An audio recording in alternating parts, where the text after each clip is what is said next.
હવે આપણો નેક્સ્ટ અવસ્થા વિધેય, આપણે એક જ અવસ્થા વિધેય હજુ સુધી જોયું છે અને તે છે આંતરિક ઉર્જા, અને બીજો અવસ્થા વિધેય છે હવે આવે છે એન્થાલ્પી. ઓકે, તો એન્થાલ્પી શું છે? તો એન્થાલ્પી એકચ્યુઅલી ઉષ્મા ઉર્જા જ છે તો ઉષ્મા ઉર્જા, પણ ક્યારે? તો સાંભળજો, સેન્ટેન્સ સમજજો કે અચળ બાહ્ય દબાણે પ્રણાલી સાથે સંકળાયેલી કુલ ઉષ્માને એન્થાલ્પી કહે છે. ઓકે, ફરી પાછા, એ પણ છે કુલ ઉષ્મા છે, કુલ ઉષ્માનો જથ્થો, પરંતુ શરત તમારું પ્રણાલી અચળ બાહ્ય દબાણે હોવી જોઈએ. ખૂબ અગત્યનું, અચળ બાહ્ય દબાણે પ્રણાલી સાથે સંકળાયેલી કુલ ઉષ્માને એન્થાલ્પી કહેવામાં આવે છે. તો આ ખૂબ ખૂબ ખૂબ અગત્યનું છે. ઓકે,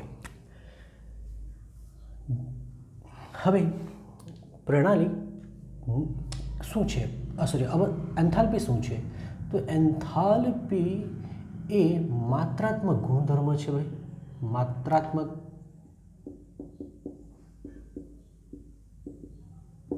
તે અવસ્થા વિધેય પણ છે.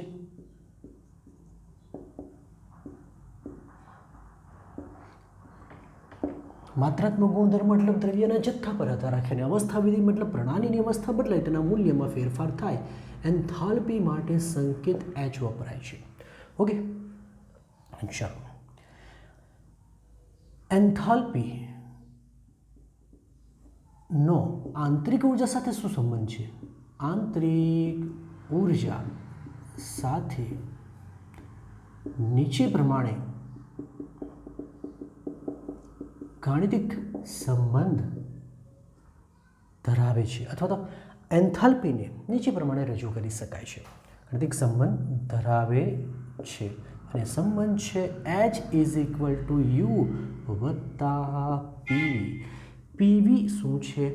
તો PV કન્ફ્યુઝ ન થવું, PV એ કદ આધારિત કાર્ય છે. દબાણ, અથવા એવો શબ્દ લખો, કદ દબાણ આધારિત કાર્ય.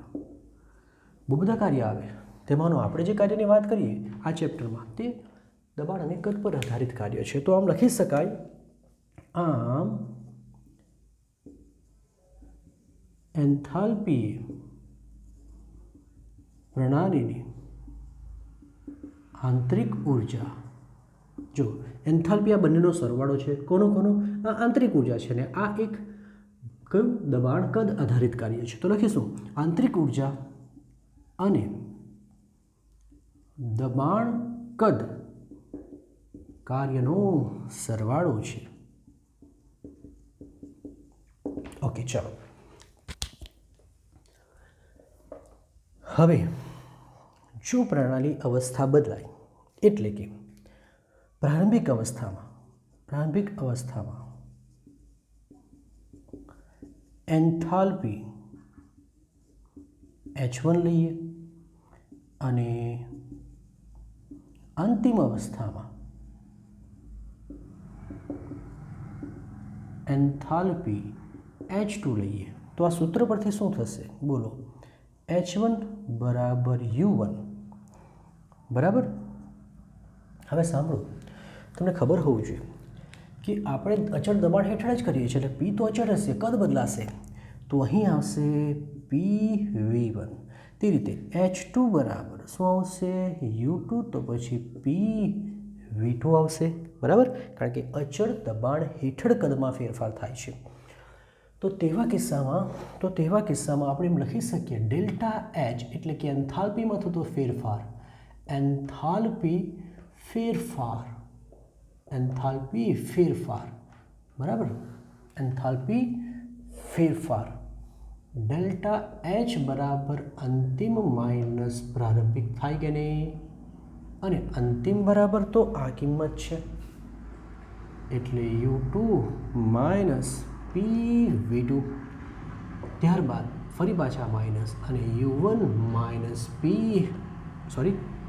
પ્લસ પ્લસ બરાબર ને 1 પ્લસ છે ને અહીં તો પ્લસ છે ને ચાલો યુ વાળા પદો સાથે રાખીશું u2 માઇનસ u1 અને પી વાળા પદો સાથે રાખીશું તો કન્ફ્યુઝ ન થતા આપણે કાઉન્સ છોડી દઈએ આ માઇનસ થશે ને પ્લસ માઇનસ પણ માઇનસ જ થવાનું હવે આ બે પદ સાથે રાખીએ તો u2 માઇનસ u1 થશે અને આ બે પદ સાથે રાખીએ તો પી કોમન કાઢીએ તો v2 માઇનસ v1 થાય આમ તમે જ કહી શકો છો કે આ તો આંતરિક ઉર્જામાં થતો ફેરફાર માટે ડેલ્ટા યુ અને આ કદમાં થતો ફેરફાર માટે ડેલ્ટા વી તો આ છે ફેરફાર સાંભળજો આ છે ફેરફાર શામાં એન્થાલ્પીમાં થતો ફેરફાર તો કહી શકાય કે અચળ દબાણે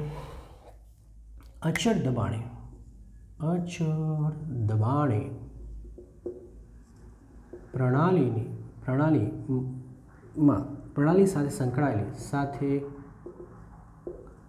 અથવા પ્રણાલીની ઉષ્મામાં થતો ફેરફારને જ અચળ દબાણે પ્રણાલીની ઉષ્મામાં થતા ફેરફારને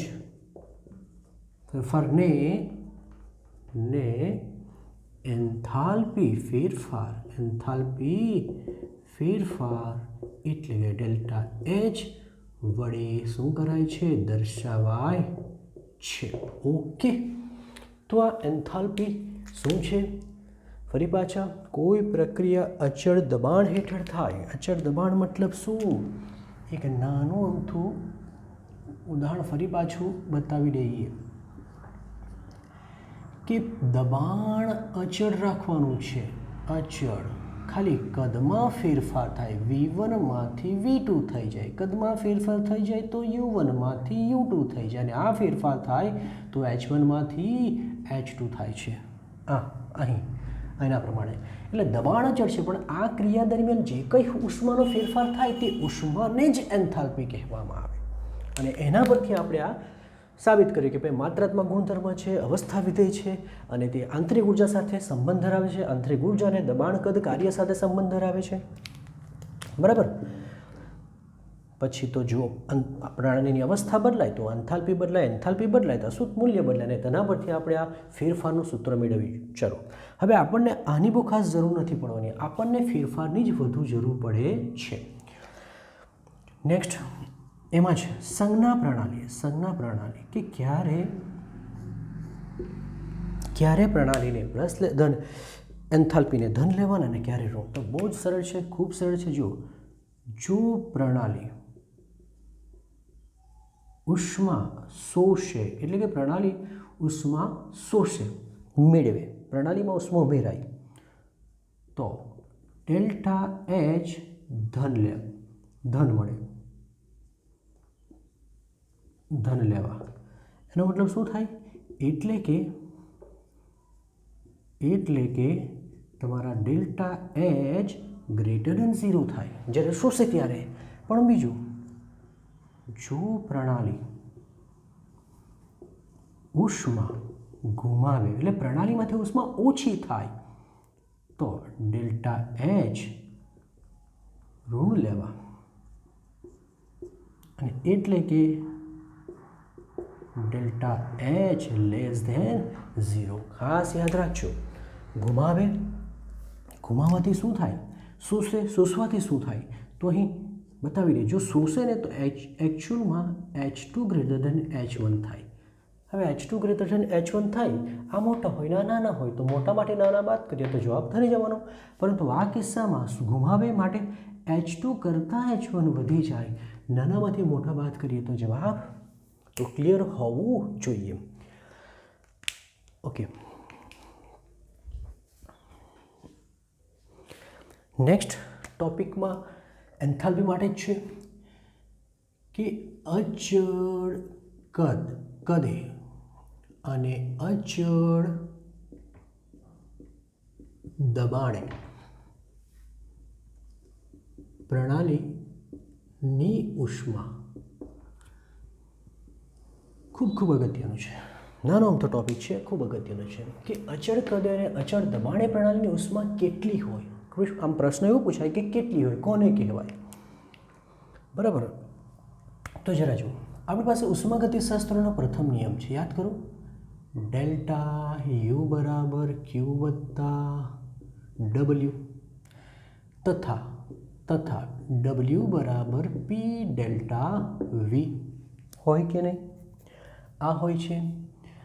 એમાં પણ જો પ્રણાલી દ્વારા કાર્ય થતું હોય તો યાદ કરો, કાર્ય ઋણ મળે, એનો મતલબ કે આ ચિહ્ન મૂલ્ય માઇનસ થઈ જાય.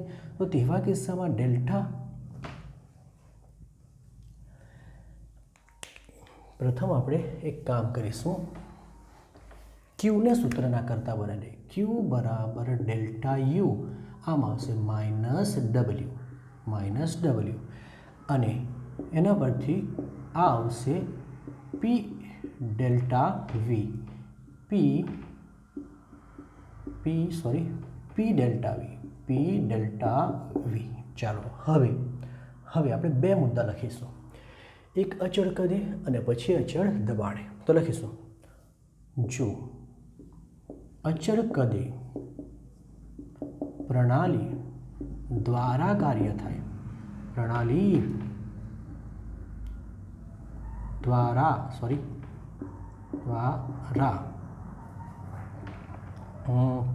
બરાબર છે, દ્વારા કાર્ય થાય, પ્રણાલી દ્વારા કાર્ય થાય, બરાબર.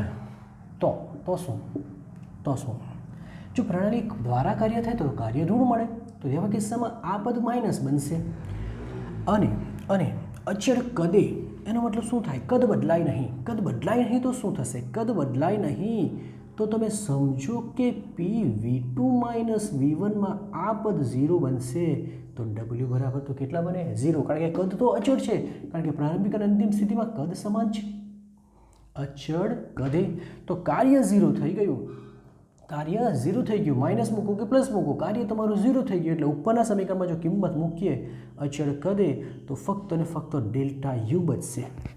તો આમ શું કહી શકાય કે અચળ કદે પ્રણાલીમાં જે કંઈ ઉષ્માનો જથ્થો સંકળાયેલો હોય તે તેની આંતરિક ઊર્જાના ફેરફાર બરાબર હોય. તો લખીશું, અચળ કદે પ્રણાલી સાથે સંકળાયેલી ઉષ્મા એ તેના આંતરિક ઊર્જા ફેરફાર જેટલી હોય છે. ચલો, આ સોલ્વ થઈ ગયું, બરાબર. કેમ આ 0 થયું ખબર પડી? કેમ આ કાર્ય 0 થયું? V1 બરાબર શું છે? V2, કારણ કે બંને અચળ છે, રાઈટ. ચલો, હવે બીજો મુદ્દો, જો અચળ કદે પ્રણાલી દ્વારા કાર્ય થાય. ફરી પાછું, અચળ કદે, કદ અચળ છે, કાર્ય દબાણ અચળ છે, પણ કદ બદલાય છે. અચળ દબાણે કાર્ય, કદે તો આવી ગયું, દબાણે. અચળ દબાણે એટલે કે P0, P અચળ દબાણ, પણ કદ તો બદલાય કે નહીં? P અચળ છે પણ કદ તો બદલાય, માટે કાર્ય તો થવાનું. તો તેવા કિસ્સામાં W બરાબર P V2 માઇનસ V1 અને દ્વારા છે માટે માઇનસ, તો આ કિંમત આપણે અહીં મૂકીશું. એટલે કે W બરાબર માઇનસ પી ડેલ્ટા વી કિંમત અહીં મૂકીએ તો તેવા કિસ્સામાં તમારું સૂત્ર થશે QP. સાંભળજો, QV શું બતાવે? અચળ કદે. QP શું બતાવે? અચળ દબાણે, બરાબર delta U minus plus P delta V. અને આને જ તો શું કહેવાય? એન્થાલ્પી કહેવાય. એન્થાલ્પી ફેરફાર. એટલે આ છે તમારા એન્થાલ્પી ફેરફાર.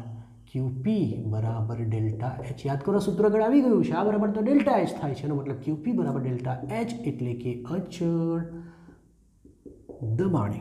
અચળ કદે પ્રણાલી સાથે સંકળાયેલી ઉષ્મા એ આંતરિક ઊર્જાના ફેરફાર બરાબર હોય. તો અચળ દબાણે પ્રણાલી સાથે સંકળાયેલી ઉષ્મા, બોલો કોના બરાબર હશે? એન્થાલ્પી ફેરફાર બરાબર હોય છે. તો ઘણીવાર તમને દાખલાઓની ગણતરીમાં ક્વેશ્ચનમાં એવું ન આપશે કે આ જે ઉષ્મા છે આ લગભગ એમ કહેશે કે 200 કિલો જૂલ ઉષ્મા છે, પણ એમ ન કહેશે એ આંતરિક ઉર્જા છે કે એન્થાલ્પી છે. તમને ક્યારે ખબર પડશે?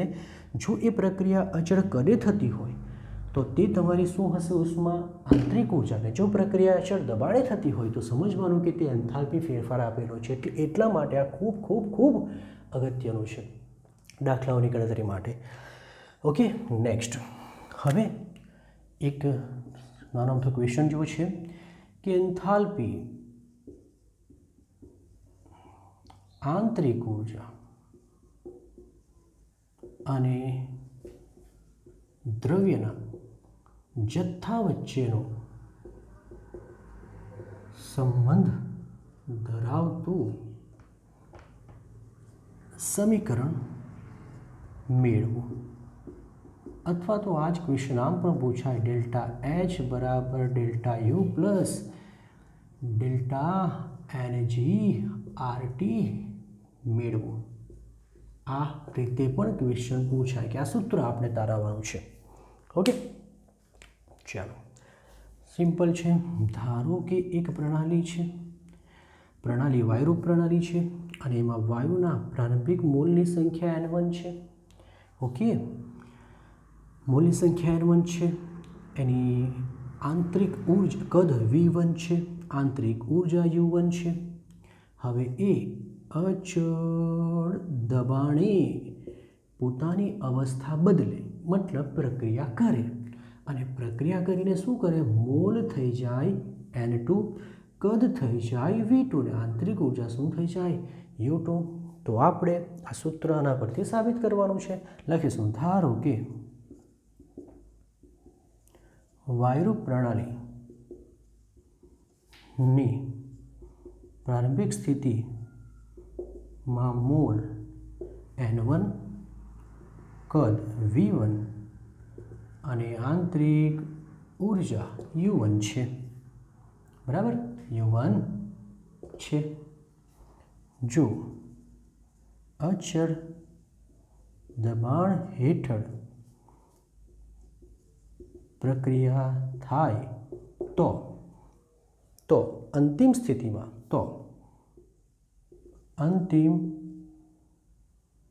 સ્થિતિમાં મોલ બોલો N2, કદ V2 અને આંતરિક ઉર્જા U2 બને છે. તો જે આપણે આકૃતિમાં બતાવ્યું તે જ આપણે લખ્યું કે પ્રારંભિક સ્થિતિમાં N1, V1, V1 છે અને અંતિમ સ્થિતિમાં આ છે. હવે આદર્શ વાયુ સમીકરણ તમને ખબર છે? આદર્શ વાયુ સમીકરણ PV = nRT. તો આના પરથી આપણે પ્રારંભિક સ્થિતિ માટે શું લખી શકીએ? પ્રારંભિક સ્થિતિ માટે તો જો P તો અચળ છે, તો P તો બદલાશે નહીં, બરાબર, પણ V બદલાય છે એટલે V1 આવશે, અહીં N1 આવે ને RT તો અચળ જ હોય છે, તો તમને ખબર જ છે આ સૂત્રમાં. તે જ રીતે આપણે અંતિમ સ્થિતિ માટે લખીએ. આ કોપી કરી દેજો. તે જ રીતે આપણે અંતિમ સ્થિતિ માટે લખીએ.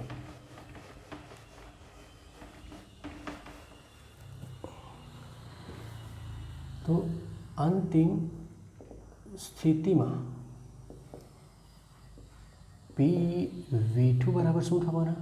N2 RT. તો પછી જો મારે કાર્ય જોતું હોય, કાર્ય એટલે કે P ડેલ્ટા V જોઈતા હોય તો કઈ રીતે મળશે? તો એક કામ કરીએ.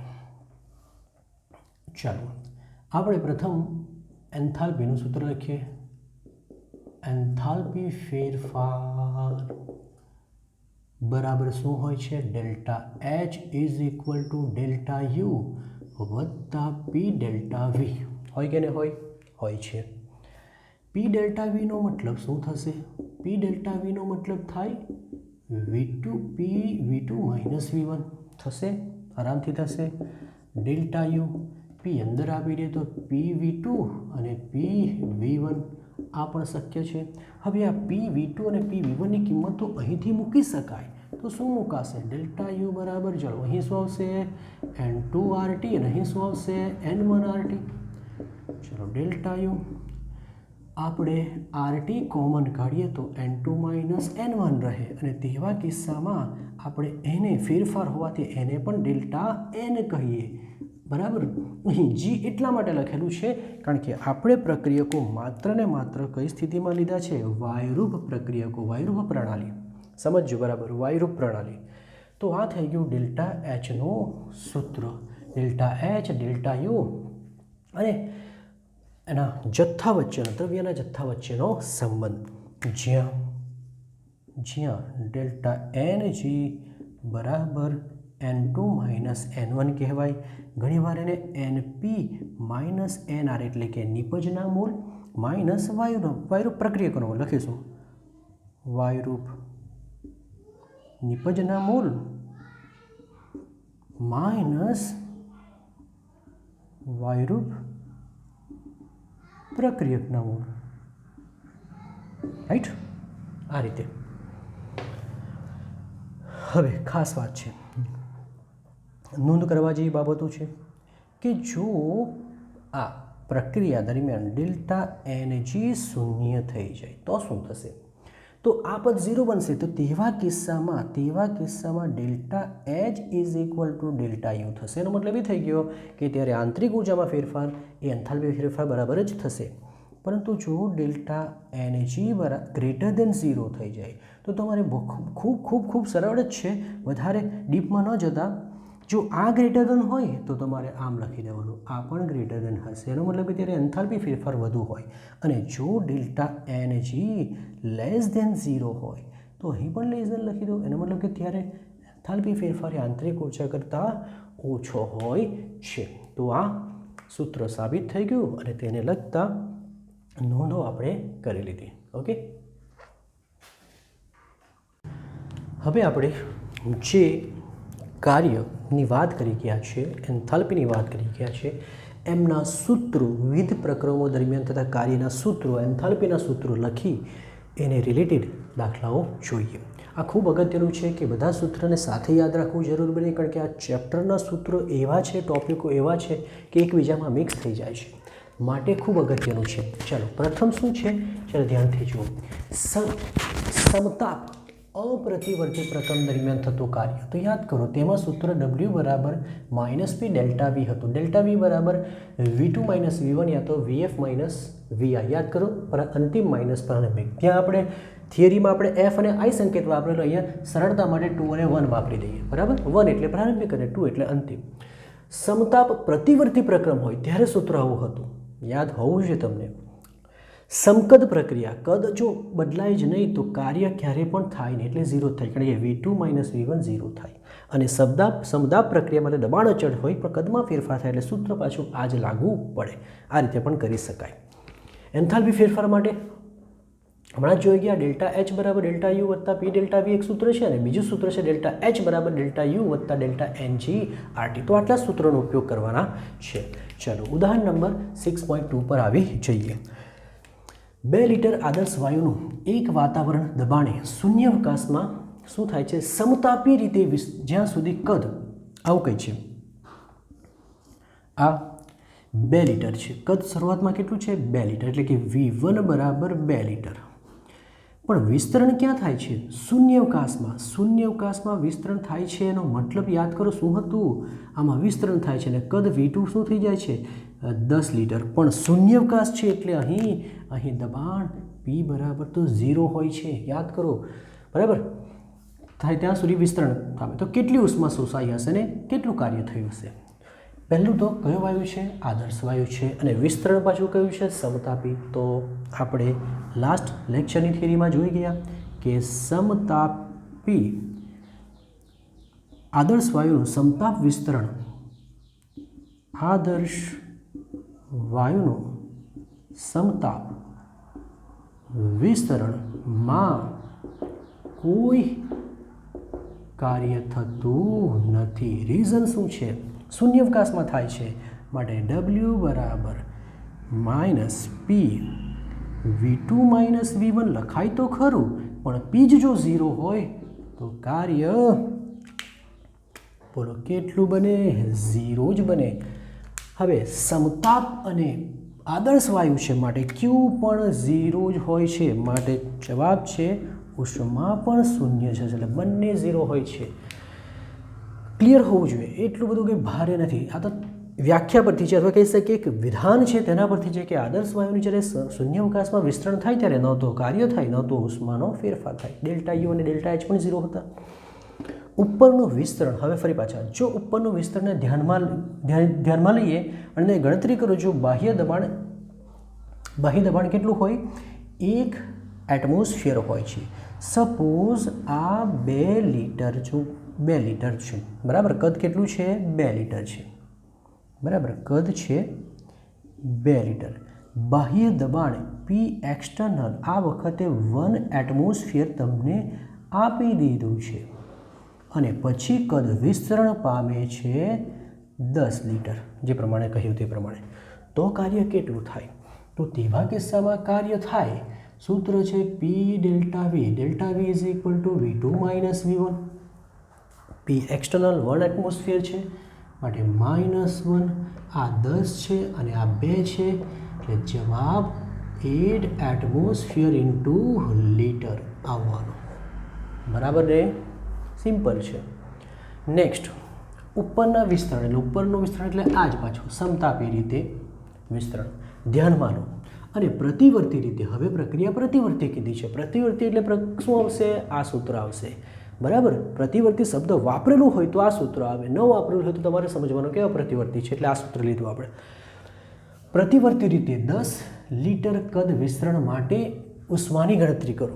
પહેલાં તો મને કહું કે સમતાપ પ્રક્રિયા માટે ડેલ્ટા યુ બરાબર કેટલા બને? સમતાપ પ્રક્રિયા હોય તો ડેલ્ટા યુ બરાબર 0 થાય, કારણ સમતાપ. અને સમતાપ હોય તો પેલું Q વત્તા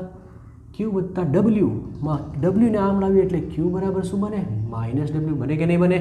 ડેલ્ટા યુ બરાબર સૂત્ર યાદ કરો, ડેલ્ટા યુ બરાબર Q વત્તા W. જો યુ 0 થાય, W ને આમ લાવીએ તો માઇનસ બને. તો આપણે જો W શોધી કાઢીશું તો બાકીનું કામ સરળ. તો Q મળી જશે. W બરાબર સૂત્ર શું આવશે?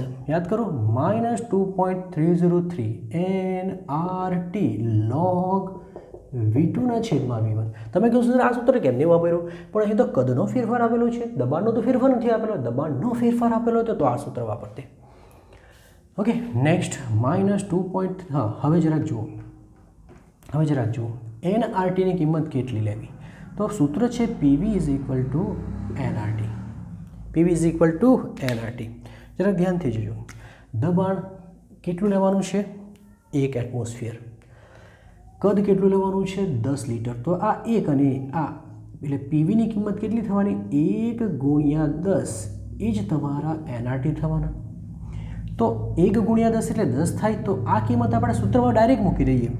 તો ત્યારે W બરાબર -2.30 ગુણ્યા 10 અને હવે આવશે log 10/2. 10/2 એટલે 5 -2.303 ગુણ્યા 10 અને 5 નો log થાય 0. log તમને જોતા આવડતું હોવું જોઈએ, તમે ફિઝિક્સમાં શીખ્યા હશો. 0.6990 એનો log થાય. આ ગુણાકાર કરીએ તો આ બધી કિંમત આવશે 16.09. કેવી આવશે? માઇનસ આટલા જૂલ. હવે આ તો W આવ્યા, આપણને તો Q જોઈએ તો Qની કિંમત તો -W થાય. તો માઇનસ કિંમત અહીં મૂકી તો માઇનસ પ્લસ માટે Q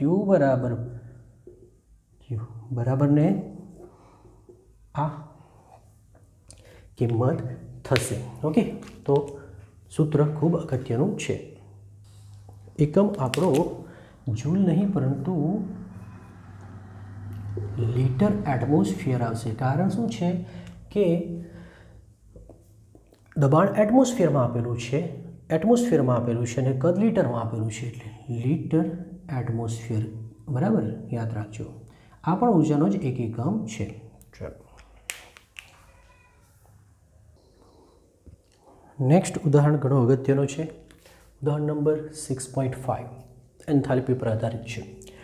પાણીની બાષ્પ સંપૂર્ણ વાયુ છે તેમ ધારીએ તો 1 મોલ પાણીને 1 બાર દબાણે અને 100 સેલ્સિયસ તાપમાને એની મોલર એન્થાલ્પી આટલી છે તો આંતરિક ઊર્જા ગણો તે. સાંભળો શું કહેવા માંગે તે સમજીએ. ગણો જ્યારે 1 મોલ પાણી 1 બાર દબાણે 100 સેલ્સિયસ તાપમાને બાષ્પ કલામાં ફેરફાર થાય. બહુ કન્ફ્યુઝ કરે તેવું છે. હું કહેવા માંગે તે જ ખબર નહીં પડે. પાણીની બાષ્પ સંપૂર્ણ વાયુ છે તેમ ધારીએ એટલે કે જ્યારે પાણી બાષ્પમાં હશે ત્યારે તે વાયુ સ્વરૂપમાં હશે એમ ધારવા કહે છે.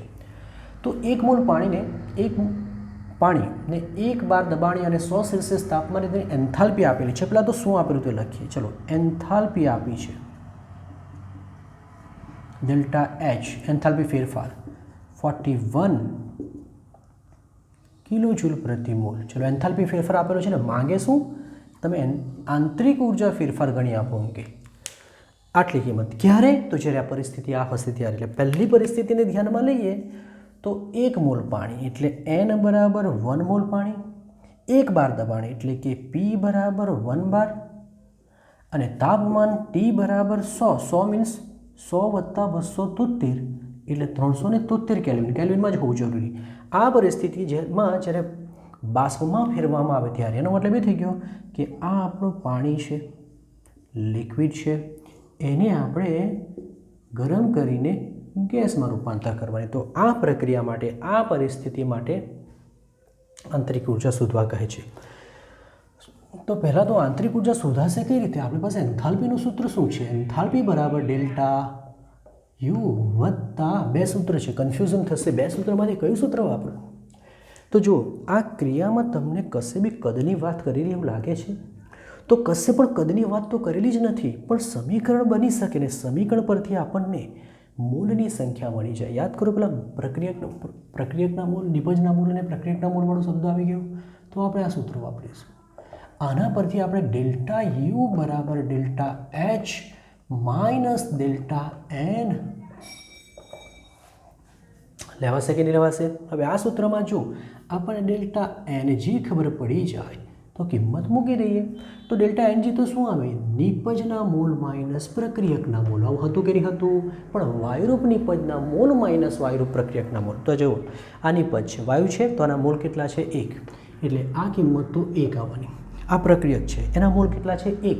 પણ ભૂલ નહીં કરતા, આપણને વાયુ જ જોઈએ. આ તો લિક્વિડ છે એટલે અહીં તો ગણતરીમાં લેવામાં ન આવે. એટલે અહીં વાયુરૂપ મોલ તો 0 છે.